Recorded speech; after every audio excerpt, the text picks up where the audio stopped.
on va entendre une analyse de la captation de l'attention, et c'est un peu dans la continuité du thème de l'année passée, c'était les technologies et l'éthique en lien avec les technologies, dans un nini qui nous est cher, puisque nous sommes ni technophobes ni technophiles, et on essaye de comprendre ce qui se passe dans cet environnement de plus en plus technologisé.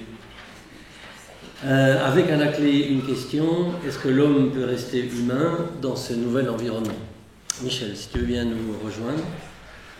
Vice-président de l'Union bouddhiste de France en charge du comité éthique et société, ex-président de la commission droits de l'homme à la conférence des organisations internationales non gouvernementales au Conseil de l'Europe. Tu as la parole, une demi-heure. Et contrairement à Alexandre, il n'y a pas de rab dans cette demi-heure qui est donnée. Merci beaucoup d'être là. Ça marche. Bien, merci Punso pour cette présentation. Je suis évidemment extrêmement contrarié de n'avoir pas de temps de rab. Et il va falloir que nous soyons tous très. Voilà. Bien, non. Bonjour mesdames et messieurs, chers amis. Si j'ai bien compris la présentation d'Alexandre, ce n'est pas la publicité, c'est pas le système marketing qui va faire de la pub pour la méditation. N'est-ce pas? Et c'est un point sur lequel nous allons avoir l'occasion de revenir. J'ai entendu depuis le début des interventions, ça ne marche pas comme il faut.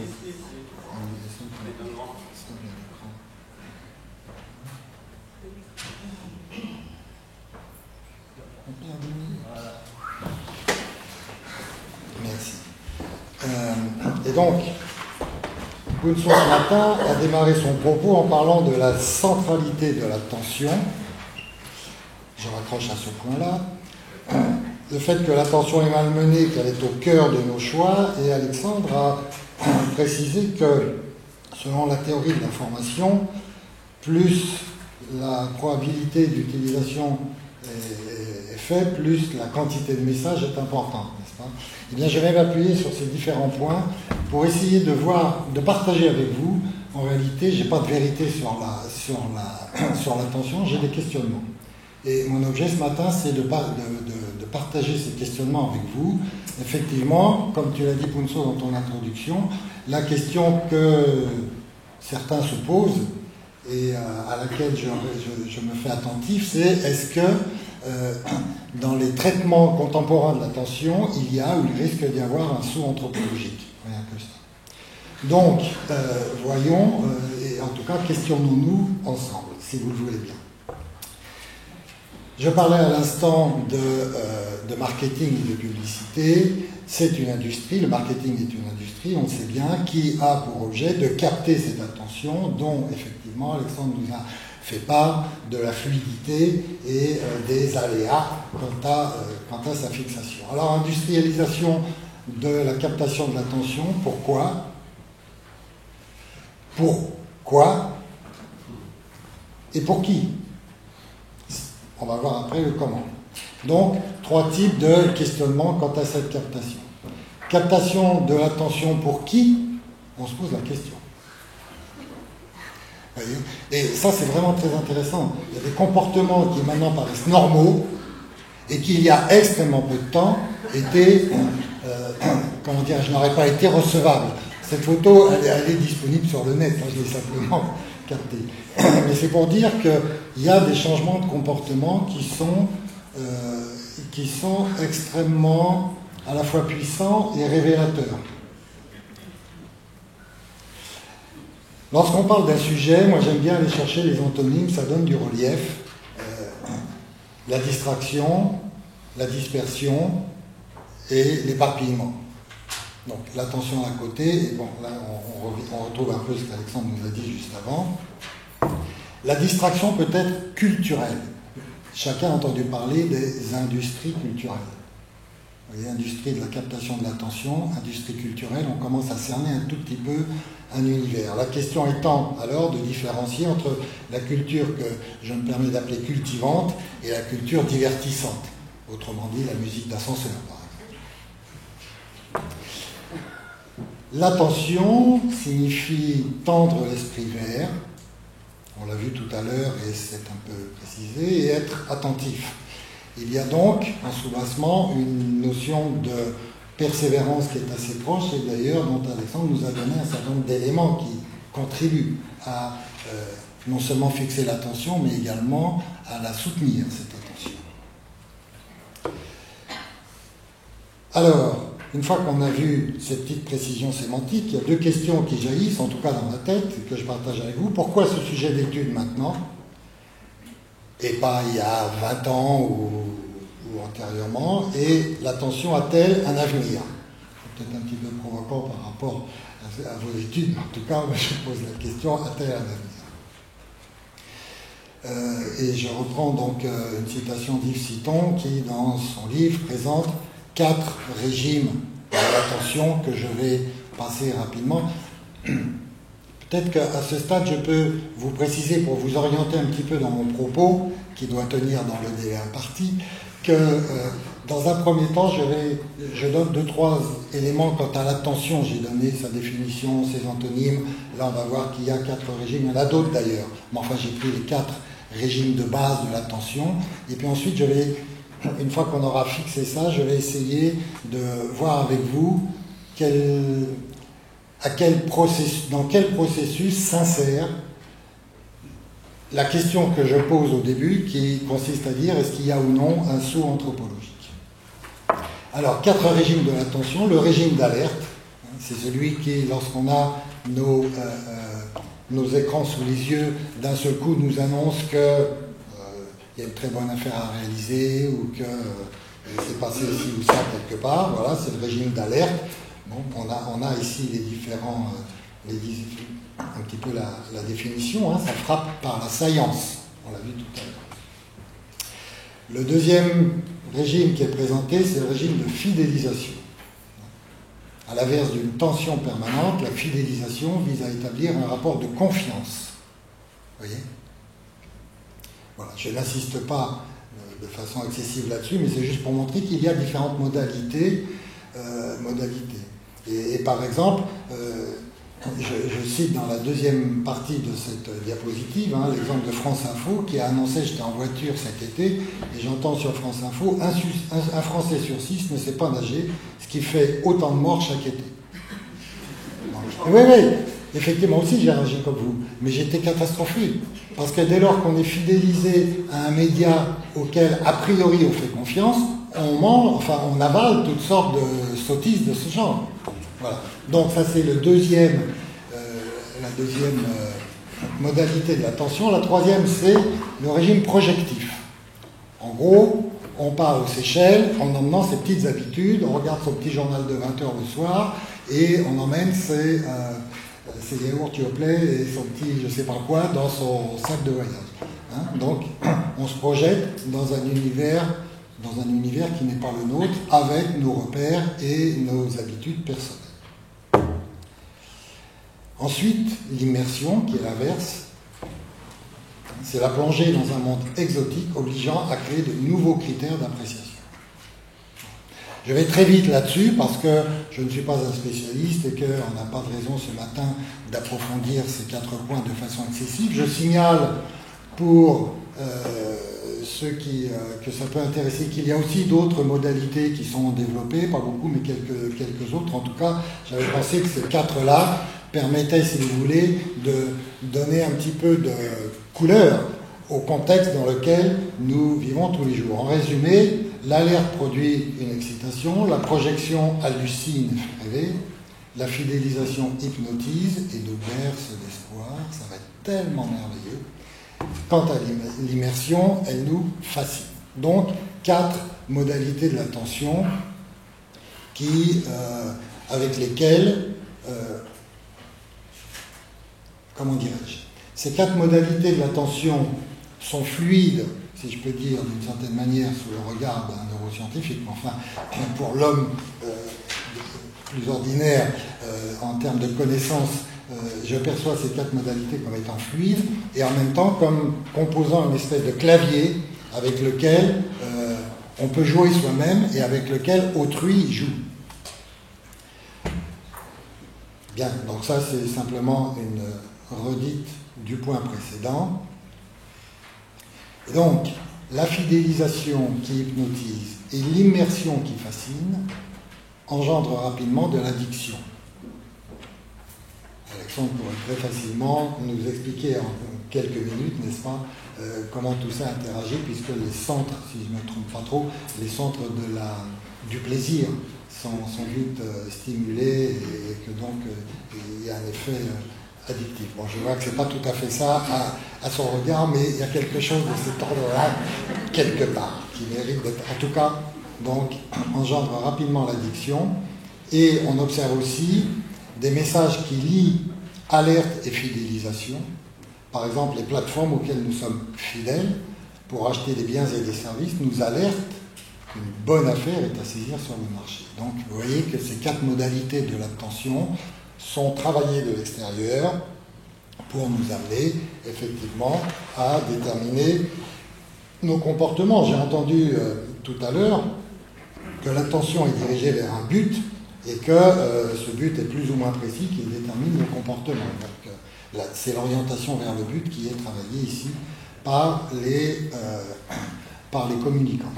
Et donc, j'ai été attentif à ce que disait Sonia Bresler, qui est une philosophe que j'ai invitée il y a quelques mois au Conseil de l'Europe à propos de la question des technologies, et donc qui a fait une intervention tout à fait brillante sur les manipulations possibles.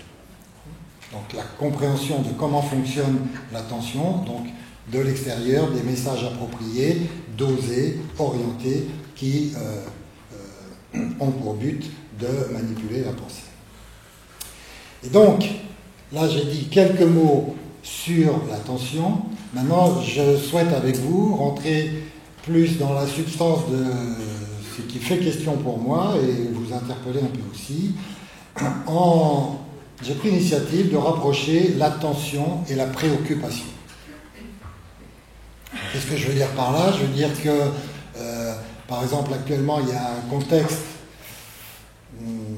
d'attentat, et donc, c'est une préoccupation qui est constante, un peu en bruit de fond, et on va facilement, quand on rentre dans un lieu public ou quand on est dans tel ou tel type d'endroit, être attentif à la prévention, à la sécurisation, par exemple. C'est-à-dire, donc, cette modalité, enfin, cette approche que j'ai décidé de développer entre l'attention et la préoccupation.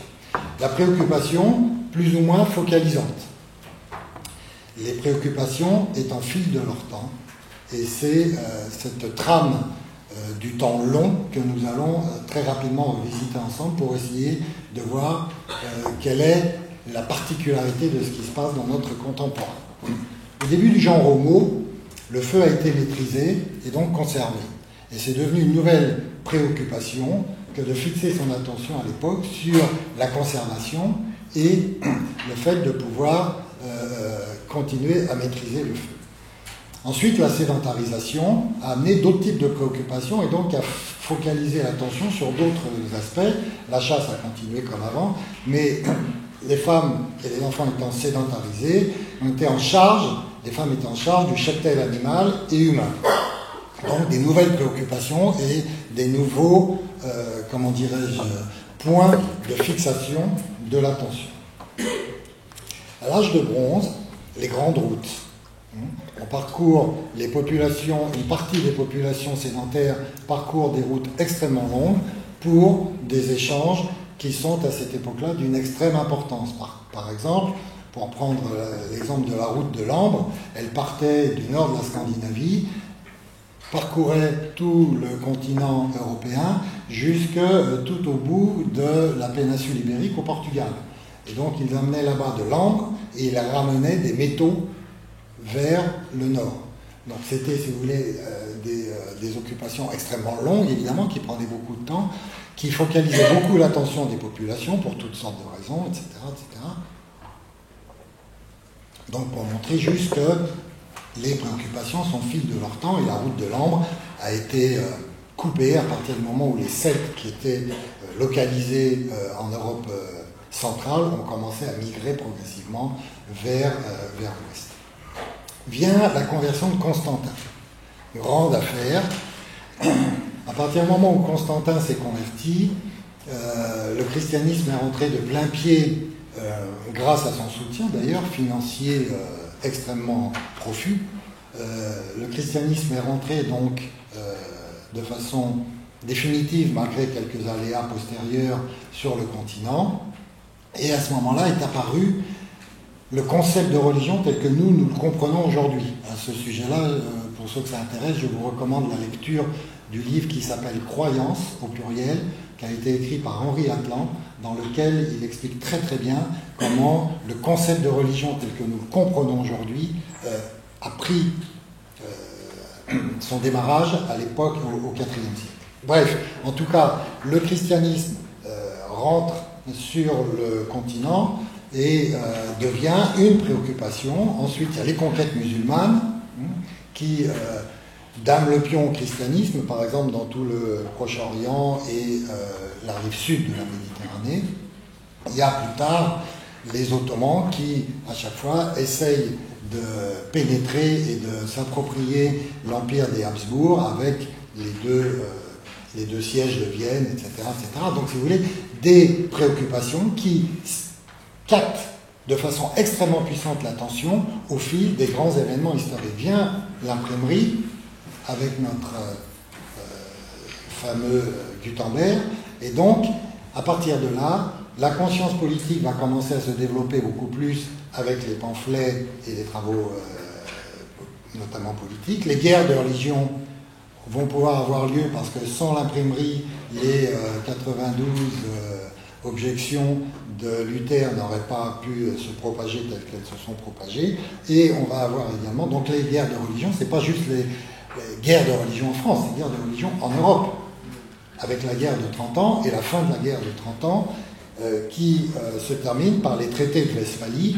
Bon, tout ça très bien, sauf que l'important, c'est qu'à partir des traités de Westphalie, il y a progressivement se mettent en place ce qu'on appelle aujourd'hui les États-nations, un concept qui nous paraît tout à fait évident et clair, mais qui prend sa source à cette époque-là. Et donc, un État-nation, qu'est-ce que c'est? À partir des traités de Westphalie, c'est un territoire avec ses frontières, et à l'intérieur, avec les frontières, à l'époque elles étaient très floues, voire inexistantes, et à l'intérieur des frontières, des régnants qui s'occupent d'une population précise à l'intérieur de frontières précises. Donc, on voit bien derrière toutes les déclinaisons politiques, économiques et sociales que ça va engendrer, et donc la tension progressivement suit cette perspective historique. Voilà ici une carte de l'Europe après la paix de Westphalie. Vous voyez, c'était un sacré puzzle. Enfin, bon, voilà, on ne va pas rester là-dessus. Vient le XVIIIe siècle, qui est le siècle d'émergence de l'émancipation individuelle. Ça avait été préparé au siècle avant, évidemment, avec les Lumières écossaises, mais en tout cas, ça se confirme de façon très très puissante au XVIIIe, conscience de l'émancipation sociale, et donc l'attention à des processus au quotidien sur un bruit de fond, disons contextuel, sociétal à l'époque, de la conscience d'une histoire linéaire allant vers le progrès.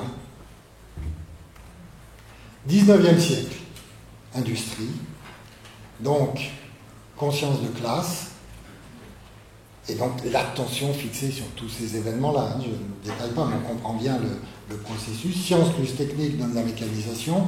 On a tout le processus, la machine de Watt, et puis ensuite les grandes organisations des machines dans les usines.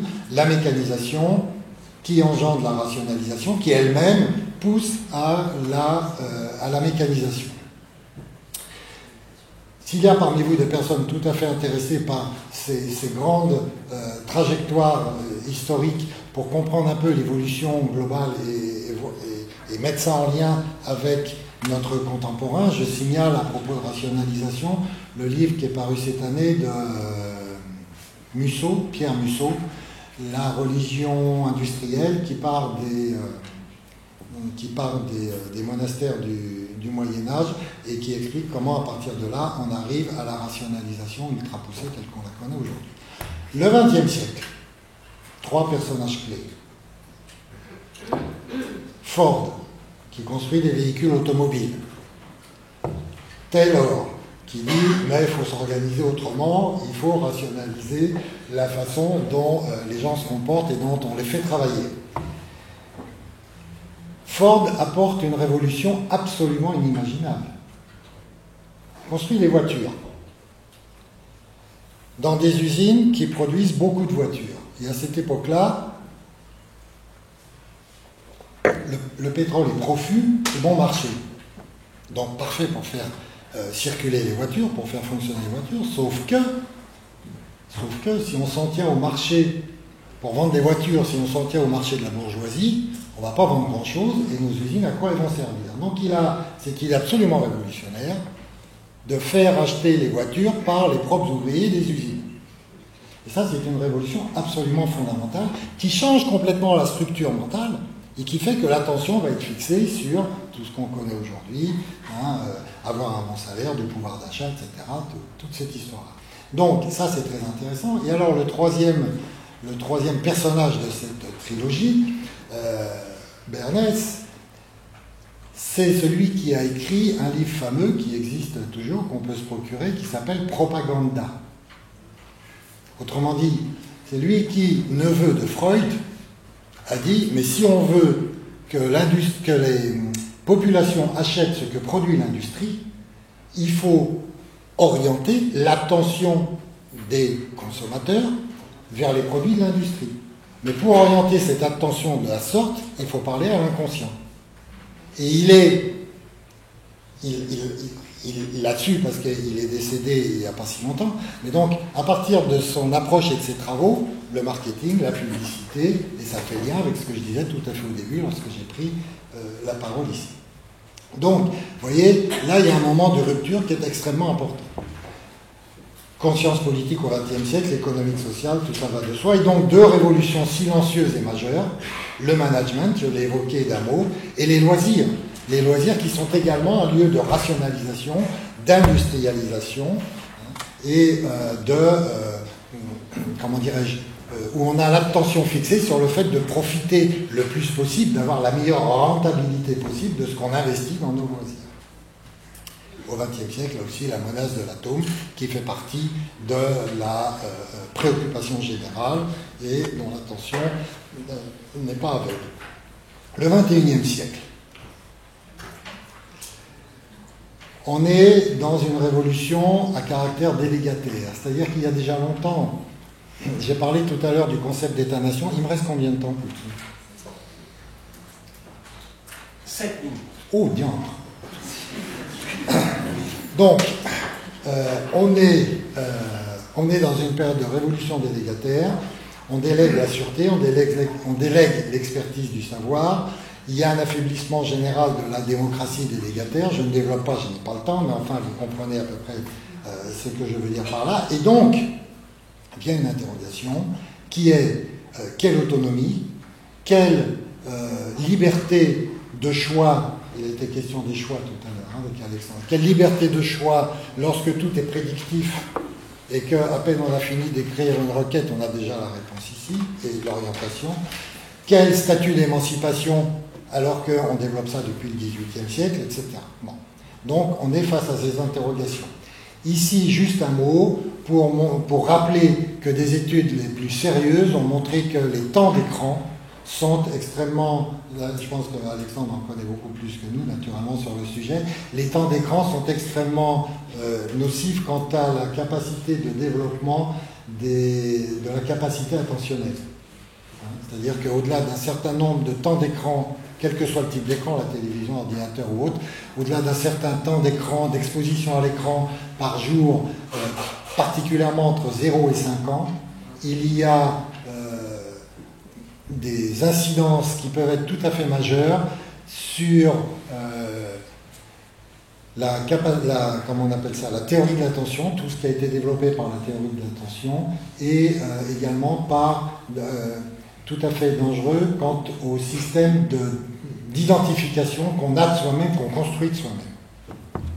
Donc, les temps d'écran deviennent extrêmement problématiques. D'un côté, on a plus d'écran, une addiction à l'écran, et ce qu'on a vu tout à l'heure, les alertes, la fidélisation, etc., qui est en permanence là-dessus, donc on est tout le temps focalisé sur les écrans, et en même temps, le temps d'exposition à l'écran, à la fois nous permet d'avoir accès à des données auxquelles on n'avait pas accès autrefois.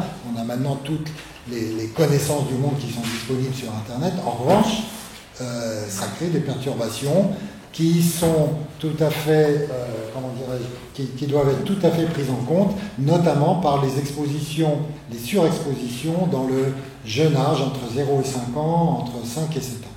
Et donc, ça pose des questions pour les générations qui viennent, et c'est là que j'interroge quant à l'éventualité d'un saut anthropologique ou pas, parce qu'il y a un certain nombre de processus naturels et d'héritage culturel également, qui ont eu lieu jusqu'à maintenant de façon absolument spontanée, qui sont là, désormais, sont très lourdement remises en cause. Donc, vous voyez, on a vu que les contextes historiques ont amené des focalisations qui ont été des attracteurs d'attention au long des siècles et des millénaires. Aujourd'hui, on est dans un saut technique et qualitatif qui a certainement des vertus qui ne sont pas encore exploitées, mais qui en même temps présentent un certain nombre de dangers. Donc, vous avez eu le temps, pendant que j'ai dit ces derniers mots, de lire ceci. Dans quel contexte aujourd'hui se passe cette bascule? Et c'est là-dessus que je voudrais terminer ma présentation, si vous permettez. Dans quel contexte se passe cette bascule? Il y a d'abord le contexte du terrorisme, où la surréaction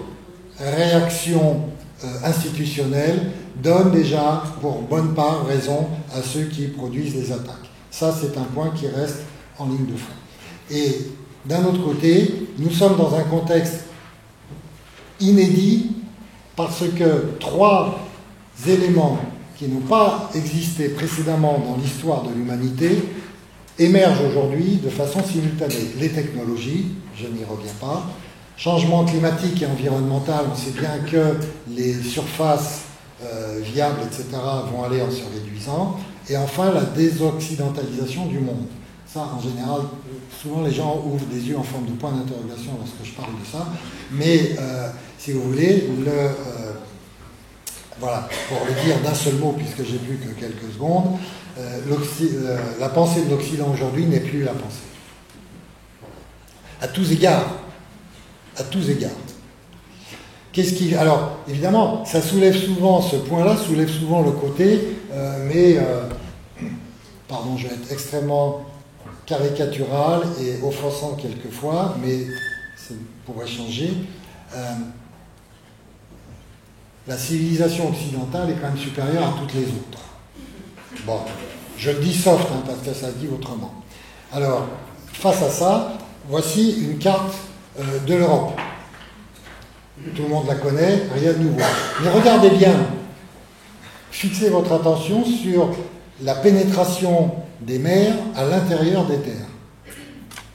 C'est très différent de la carte qu'on peut avoir de la Russie, par exemple, ou de la Chine, qui ont développé aussi des civilisations tout à fait importantes. Et là intervient ce concept extrêmement intéressant de thalassographie. David Cossandet démontre qu'un continent, plus il a donc d'îles, de presqu'îles, etc., plus ces populations sont obligées de se rencontrer, de se découvrir, de commercer ensemble, de se batailler, mais en tout cas d'échanger. Ce qui n'est pas du tout le cas dans les situations des continents monoblocs. Et donc, il fait des calculs mathématiques extrêmement poussés, que je ne regarde même pas parce que je n'ai aucune compétence là-dedans, mais il démontre qu'il y a une espèce de point critique entre le niveau de découpage d'un continent et la capacité des populations à développer des civilisations avancées, sophistiquées. À quoi il ajoute le bénéfice, le privilège du climat méditerranéen qui a permis donc que la civilisation occidentale se développe par ici. Je passe là-dessus, j'arrive à la conclusion, j'espère respecter le délai. Il nous revient donc. La question c'est, bon, très bien, une fois qu'on a vu tout ça, qu'est-ce qu'on fait? Premièrement, je pense développer la capacitation de l'attention, c'est-à-dire s'approprier son attention, comprendre comment elle fonctionne cette attention et être attentif à notre attention, de sorte à garder notre autonomie par rapport à ça. C'est une question importante pour soi et dans les interactions avec les autres, donc également pour autrui. Deuxièmement, développer d'autres utilisations de l'Internet. Il y a actuellement cette énorme illusion, pour ne pas dire mensonge, que l'Internet, les réseaux sociaux, etc., on est dans du bottom-up. Et en fait, c'est radicalement faux. Prenez un certain nombre d'études sur le fonctionnement et les perspectives de développement des GAFA, que je me permets d'appeler les GAFAM, pour ajouter Microsoft, hein, et vous verrez que c'est totalement du top-down, et c'est ça qui est prévu et qui est en cours d'être encore développé. Donc, il faut que les citoyens de tous les pays du monde s'accaparent la technologie et le web particulièrement dans des utilisations et dans des processus qui, pour l'instant, ne sont pas développés parce qu'ils ne font pas les affaires des GAFAM. Enfin, pour l'avenir immédiat et à moyen terme, ma conclusion à la lumière de l'expérience au Conseil de l'Europe, Punso l'a évoqué tout à l'heure, c'est que c'est vraiment la société civile qui a les clés en main, avec des chercheurs, avec des gens engagés dans des associations, dans toutes sortes d'endroits. C'est la société civile qui a les clés en main pour garder son autonomie, son émancipation. Je ne mets pas la technologie à la poubelle, loin de là, mais je dis simplement qu'il y a une espèce de balustrade sur laquelle il ne faut pas trop se pencher, et que réellement ce ne sont pas ni les politiques ni d'autres qui ont des intérêts liés, qui vont apporter des solutions, c'est la société civile qui a les clés en main pour notre avenir. Je vous remercie de votre attention.